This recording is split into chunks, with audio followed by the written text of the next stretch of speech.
5월 15일 이 시각 주요 뉴스입니다. 트럼프 대통령은 시진핑 주석이 미국과 이란의 합의 성사를 원하며 기꺼이 돕겠다고 말했다고 전했습니다. 뉴욕 증시는 엔비디아 H200 칩의 중국 수출 허용과 시스코의 호실적에 힘입어 다우 지수가 약 3개월 만에 5만 선을 재돌파하며 강세로 마감했습니다.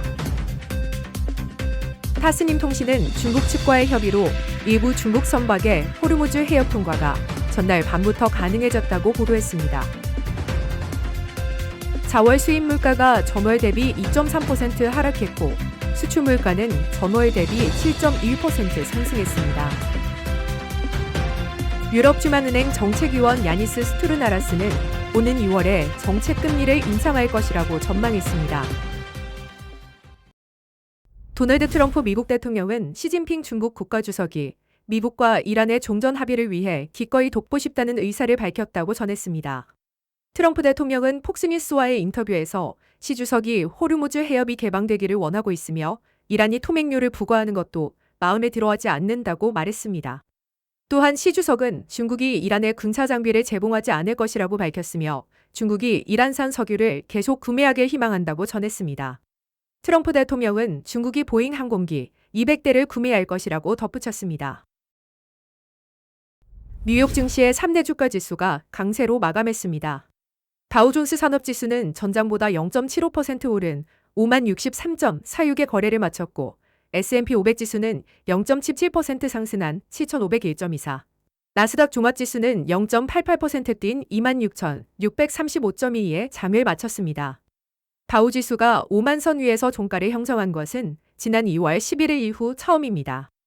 미국 정부가 10개의 중국 기업에 엔비디아 H200 칩을 판매할 수 있도록 허용하면서 엔비디아는 4% 넘게 급등했고 닷컴 버블 시절을 상징했던 시스코는 1분기 호실적을 발표하며 13% 넘게 뛰었습니다.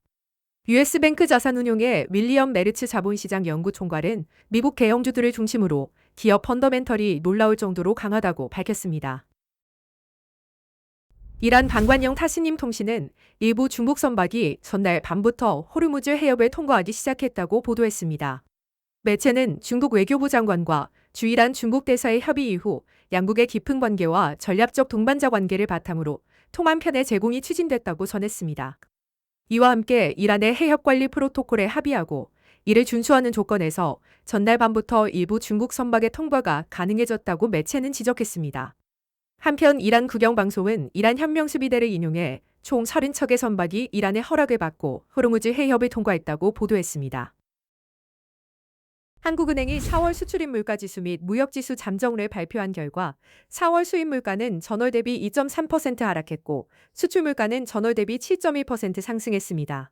두바이유 평균 가격은 3월 배럴당 128.52달러에서 4월 105.7달러로 17.8% 하락해 국제유가 하락이 수입 물가를 끌어내렸습니다. 품목별로는 원재료가 9.7% 하락했고 중간재는 2.1% 상승, 자본재와 소비재는 각각 0.4%와 0.2% 상승했습니다.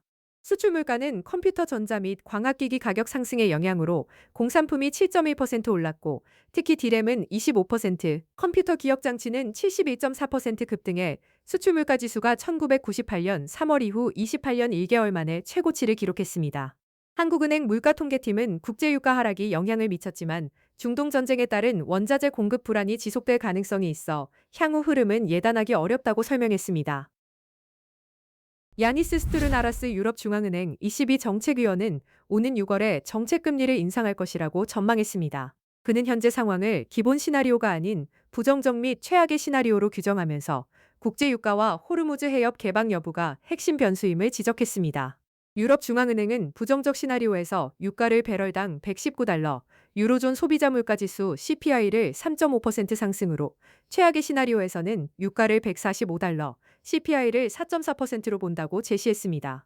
스투르나라스 위원은 국제유가가 현재 수준을 유지할 경우 금리 인상 외에 실질적 선택지가 없을 것이라고 강조했습니다.